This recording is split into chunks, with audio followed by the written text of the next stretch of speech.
The air felt unusually calm that evening.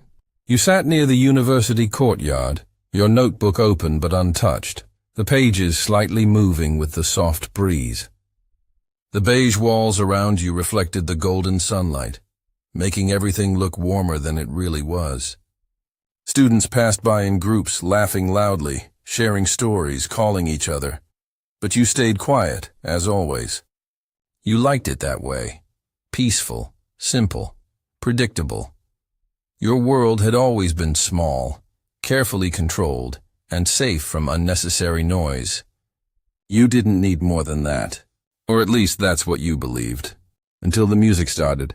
It was faint at first, barely noticeable, like a distant echo slipping through the quiet. You lifted your head slightly, your attention pulled without your permission. The rhythm grew clearer, soft but steady, guiding your gaze across the courtyard.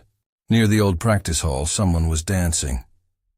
At first, it was just movement, quick, sharp, precise. But as you focused, the details began to form. A boy, tall, lean, completely absorbed in what he was doing. His movements weren't random. They were controlled, intentional, almost like he was speaking through motion instead of words. You found yourself watching him longer than you should have. His footwork was clean, his balance perfect. But what caught you wasn't just the technique, it was the emotion behind it. There was something restless in the way he moved, like he was chasing something he couldn't quite reach. You didn't realize how long you had been staring until he suddenly stopped. The music cut off, silence returned, and then he looked straight at you. Your breath caught for a second. You immediately lowered your gaze, pretending to write something in your notebook, even though your mind had gone completely blank. Your pen hovered over the page, unmoving. You could feel it, the shift in the air. Footsteps, slow, getting closer. Each step made your heart beat a little faster. You told yourself not to react, not to look up, not to give him any reason to talk to you. But then his voice broke the silence. Nikai, you've been staring for 5 minutes. Your fingers tightened around the pen. You didn't look up right away. And I wasn't staring. Nikki. Oh, really? His tone carried a hint of amusement, like he already knew you were lying. You forced yourself to lift your head. He was standing right in front of you now, closer than you expected. His hair was slightly messy, strands falling over his forehead, and there was a faint sheen of sweat on his skin from dancing. His breathing hadn't fully steadied yet. Nikai, then what were you doing? And are watching. A small smile appeared on his lips. Nikki, that sounds worse. You frowned slightly, feeling a strange mix of embarrassment and annoyance. I saw it's not. There was a brief pause before he let out a quiet laugh. It wasn't loud or dramatic, just soft enough to feel real. Nikki, you're honest. YN, I don't like lying. Nikki, good. Without asking, he sat down beside you. You stiffened almost instantly. No one usually sat this close to you, especially not someone you didn't know. YN, why are you sitting here? Nikai, because you didn't leave. You blinked, confused by his logic. N, that doesn't make sense. Nikki, it does to me. He leaned back slightly, resting his hands behind him, looking completely at ease. Meanwhile, you felt the exact opposite. Nikki, so, what were you thinking while watching me? You hesitated. Your instinct was to avoid answering, to brush it off like it didn't matter. But something about the way he asked made it hard to ignore. N, you dance like you're trying to prove something.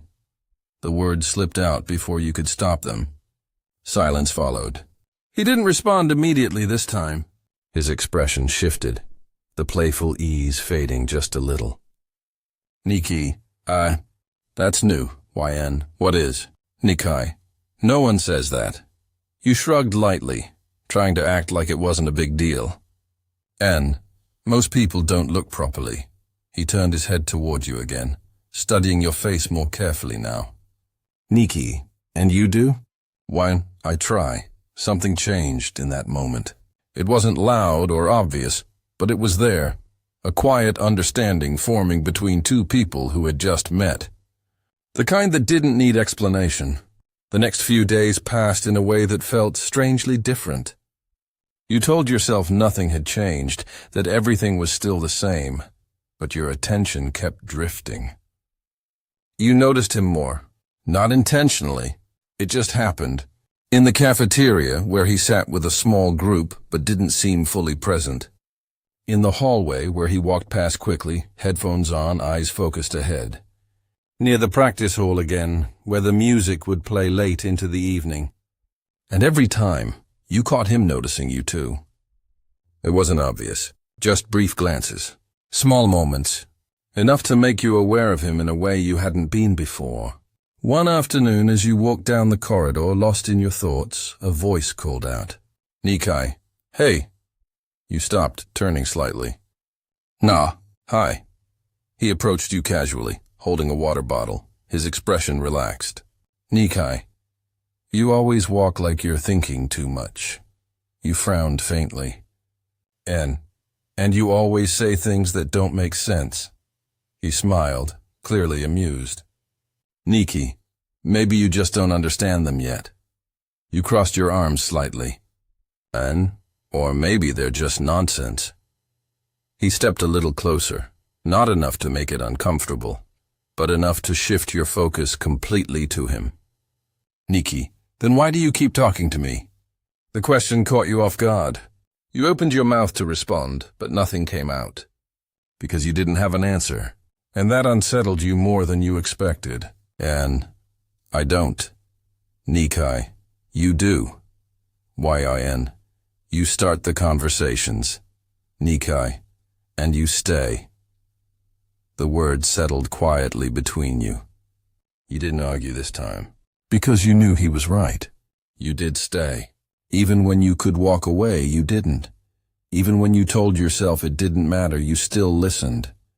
That realization lingered in your mind long after the conversation ended. The turning point came on a rainy evening.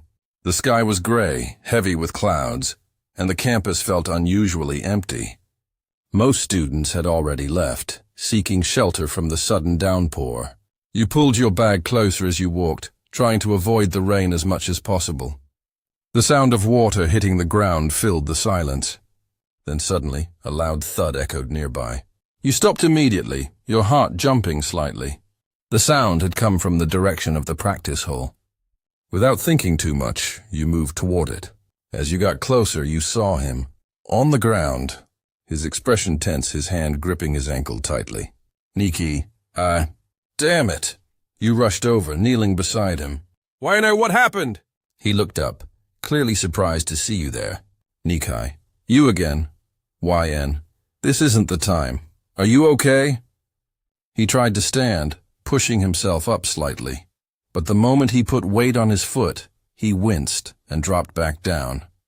"Nikai, I'm fine." "Yin, you're clearly not." You moved closer, carefully reaching for his ankle. The moment your fingers brushed against it, he flinched. "Nikki, don't, Yin. It's swollen." The realization made your chest tighten slightly. Nikki let out a frustrated sigh, running a hand through his damp hair. "Nikai, great. Yin, you need help." "Nikai, I don't like hospitals." "Yin, this isn't about liking." You stood up and extended your hand toward him. Your expression firm despite the nervousness you felt inside. "No, come on." He stared at your hand for a moment, then looked up at you again. Something in his expression softened just slightly. "Nikai, you're really not going to leave me here, are you?" And no, there was a brief pause. Then slowly, he reached out and took your hand. His grip was warm, steady despite the situation. You helped him up carefully, supporting his weight as best as you could. He leaned slightly toward you, trying not to put pressure on his injured foot. The rain continued to fall around you, quiet but constant. For a moment, everything else faded into the background. It was just the two of you, walking slowly, together. And for the first time, your quiet, predictable world didn't feel quite the same